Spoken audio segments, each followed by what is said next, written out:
Say goodbye to your house, your retirement, and your dignity the day two Navy bullies lost everything. I've been sitting on this story for a while, mostly because I still get chills every time I think about it. This isn't your typical revenge tale. I wasn't the one who exacted it. But I was lucky enough to witness it firsthand, and I got to play a small part in the downfall of two of the most despicable people I've ever met. And let me tell you, when the Navy's justice finally caught up with them, it was like watching the universe serve up some hard, unrelenting karma. It was poetic. It was dramatic. And it was beautiful. Setting the scene, this whole thing takes place at a submarine base in Connecticut, a quiet, almost sleepy corner of the country that feels far removed from the chaos of the world. It's a place where everything is controlled and calculated, where you can feel the weight of the history behind every wall you walk by. Connecticut isn't a place you normally associate with military life. It's not like a bustling Navy town or a city full of soldiers, sailors, and Marines. But there we were, thousands of miles from the ocean, stationed in this isolated corner of the world. You'd think that would breed a sense of camaraderie, but instead, it created an environment where people like Bill could get lost in the shuffle. This is where I met Bill. Now, Bill wasn't the tallest guy. He wasn't the strongest. He wasn't the loudest or most outgoing. But when you looked at Bill, you immediately knew this guy had something special. He was brilliant, an absolute genius when it came to sonar technology. Bill was exactly the type of person who could chart a course through a sea of radar signals and ensure that our submarine stayed undetected in enemy waters. If you needed someone to figure out the perfect navigation strategy to avoid detection, Bill was your guy. His mind was his greatest asset. But that didn't matter to some of the people we were working with, especially the petty officers who ran our physical training sessions. Bill wasn't what they considered the ideal sailor. Sure, he could do the minimum physical requirements. He passed all of his fitness tests, no problem. But to the petty officers, if you couldn't run 5 miles in under 40 minutes, if you couldn't deadlift twice your body weight, if you didn't have a perfect physique, you were seen as weak. And that's how Bill got branded from the start, the odd one out. He didn't fit their mold. He wasn't a lean, mean fighting machine who could do 100 push-ups in a row. Bill wasn't cut from the same cloth as the men who spent their entire lives in the gym. But what Bill didn't know was that the men who were supposed to mentor us, to teach us how to succeed in the Navy, were more interested in asserting their dominance than helping us get better at our jobs. The breaking point, as the days turned into weeks, the bullying began. It wasn't subtle, and it wasn't just occasional insults. From the moment Bill showed up to our physical training sessions, he was treated like a failure. The petty officers, Brooks and Lynch, made sure everyone knew how much they despised Bill. They made him the example. Every time we were in the gym or out running in the freezing cold, they made sure to remind Bill that he didn't belong in the Navy. Bill wasn't the strongest guy in the group, but what really bothered me was how much the petty officers demanded that he be. It wasn't about meeting the standards. They wanted Bill to be a soldier. They didn't care that Bill's job was about brains, not brawn.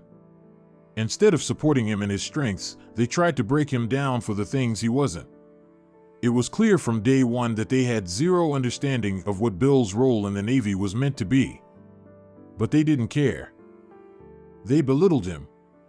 Every single day. From morning PT sessions to after-class drills, Bill was the target.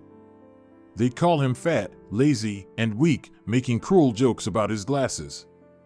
It wasn't just in private, it was always in front of everyone, always aimed at making Bill feel smaller, weaker, and less than. I've been through a lot in my time in the Navy, but I've never seen someone break under pressure as quickly as Bill did. The constant barrage of verbal abuse wore him down. There was never any escape. And soon, it became clear that Brooks and Lynch weren't just trying to get Bill to push harder, they wanted him to fail. They wanted him to quit. Bill didn't stand up for himself. He couldn't. He was trapped in a cycle where he needed to impress these men to survive. But even when he passed his physical assessments, even when he met the minimum requirements, it was never enough. To them, it wasn't about passing, it was about domination. It was about forcing Bill to conform to their ideal of what a Navy man should be. And when he couldn't keep up with their standards, they started making threats. They told him that he wasn't cut out for the Navy, that he was a failure, and that if he didn't get his act together, they would get rid of him. But Bill wasn't lazy. He wasn't weak. He just wasn't made for this toxic environment. But I think, deep down, Bill just wanted to survive. He wanted to finish his training, to serve the Navy, to do his job. Instead, he was being crushed under the weight of these petty officers' demands. The breaking point, and then it happened. Bill, already struggling with his physical health, pushed himself too far during one of these grueling PT sessions. He injured his knee. The damage was bad. The doctor recommended light duty. He had the paperwork to prove it. But Brooks and Lynch didn't care about any of that. They ignored the medical advice. They told Bill that if he didn't participate in the training, he'd be kicked out of the Navy. Bill, terrified of losing everything, decided to keep pushing himself through the pain. He ignored his body. He ignored the doctor. He just wanted to get through this and avoid the wrath of Brooks and Lynch. Every day, it got worse. His knee wasn't healing. He couldn't rest. The pain was unbearable.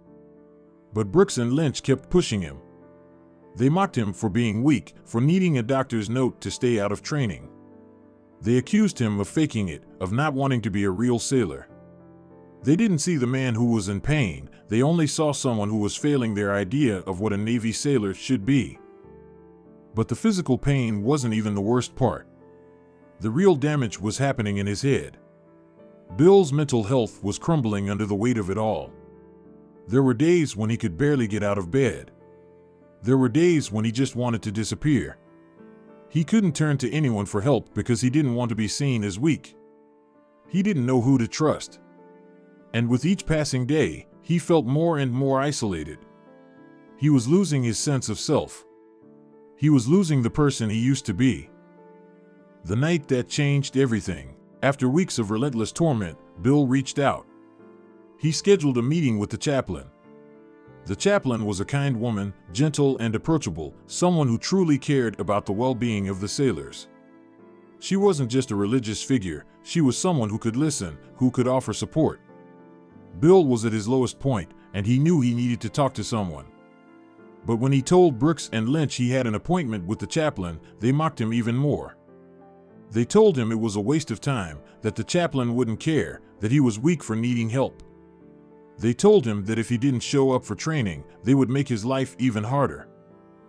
Bill, already terrified of losing his place in the Navy, canceled the meeting. He believed their lies. He didn't want to seem like a failure. He didn't want to face the consequences of missing yet another training session. But that decision, that moment, would haunt him forever. That night, after an argument with his girlfriend, someone who wasn't treating him well. To begin with, Bill snapped. He had been hanging on by a thread for so long, but this was the final straw. Alone in his room, he made a choice that seemed to offer an escape. He slit his own throat. It wasn't a clean cut, but it was deep enough that he nearly bled out before anyone could help. Around 3 a.m., I got a call from Bill. The phone was muffled, full of static. At first, I thought it was a drunk dial. I couldn't hear him clearly, and I dismissed it as a prank or a mistake. I hung up, unaware of the severity of the situation. It wasn't until the next morning that I heard the news. Bill had slit his throat. He was in the hospital. My heart sank. I rushed to the hospital with some friends, praying that he would be okay. When we arrived at the hospital, the chaplain was already there. She walked out of the room, and when she saw us, she gave us a look I will never forget. It was pure, unfiltered rage. The tiny, kind woman I had always known looked like she could burn the whole Navy down with a single glance. Her face was twisted in fury, and I could see the fire in her eyes. She wasn't just angry, she was ready to do something about it. Bill had been in her prayers, and now, seeing him nearly lost to the world, she was determined to make sure that the two men who had pushed him to this point would pay. We exchanged a few words, and she told us he'll be okay. But someone is going to pay for this. I'll make sure of it. At that moment, I realized that the chaplain wasn't just the kind, caring figure I thought she was. She had a fire inside her that could move mountains, and those petty officers, Brooks and Lynch, had no idea what kind of storm they were about to face. The fallout, the days passed, but we didn't hear anything about what was happening with Brooks and Lynch. We assumed they were still in their positions, probably continuing to make life miserable for anyone who didn't measure up to their impossible standards. But we were wrong. A few days later, the chief of the training command called us into a meeting. The atmosphere in the room was charged, like everyone knew something was going to happen, but no one was quite sure what. When we entered, the chief immediately started asking about Brooks and Lynch. He wasn't looking for casual feedback or complaints about minor annoyances. No, he was trying to get to the heart of what was really happening behind closed doors. He asked if there had been other issues we hadn't reported yet, if there were more examples of how these two petty officers had mistreated their trainees.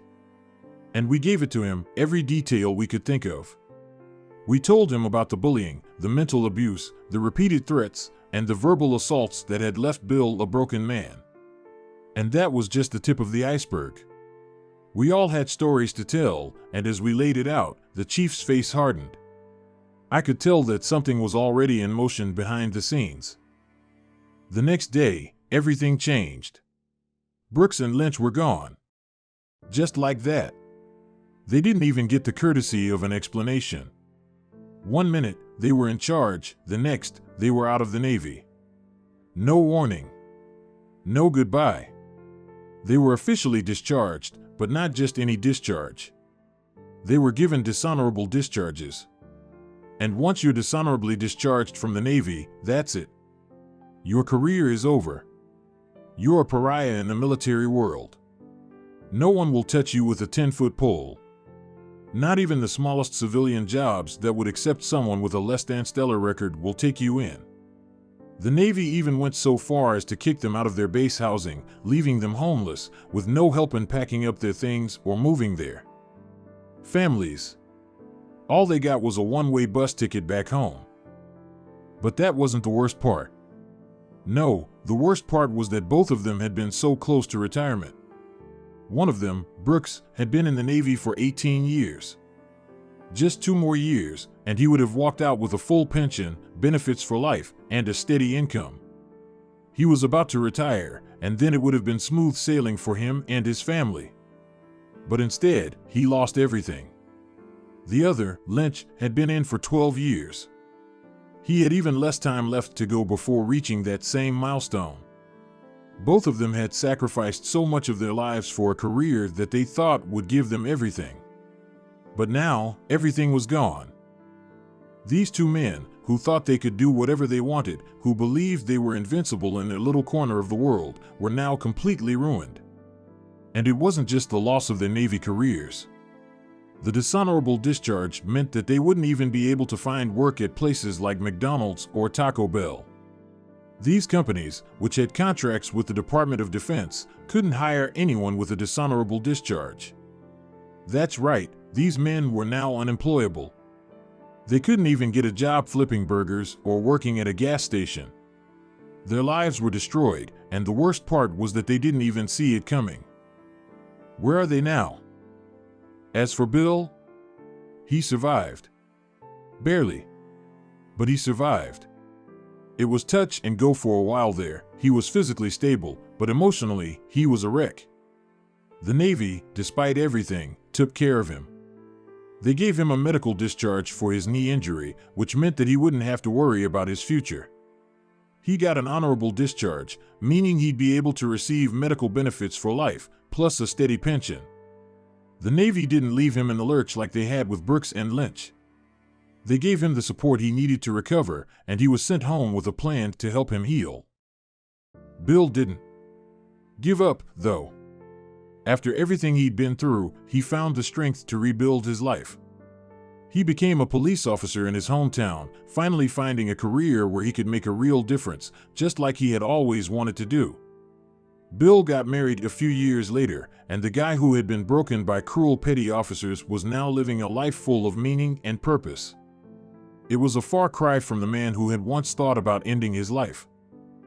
As for Brooks and Lynch, well, I have no idea where they are now, but I'm sure of one thing: they didn't land on their feet. With their dishonorable discharges, their families lost everything, and I can't imagine they're making much more than minimum wage wherever they ended up. One of them was so close to retirement that he lost not just a career, but his entire future. And for what? To bully a guy who wasn't built for their standards of toughness? To break him down mentally and emotionally? It wasn't worth it.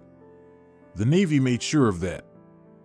I haven't kept in touch with Bill, but last I saw on Facebook, he was thriving. It's been years now, but he's a success story, a man who had everything ripped away from him but still found a way to come out on top. He's living proof that no matter how bad things get, there's always a way out. And as for Brooks and Lynch, I'd be lying if I said I didn't take a small amount of satisfaction in seeing their lives fall apart. In the end, it wasn't just about revenge. It was about seeing justice served. It was about watching two bullies get exactly what they deserved and knowing that the man they tried to break would never be broken. It's a story I'll never forget, and one that reminds me that sometimes the universe has a way of making sure the right people get what they deserve.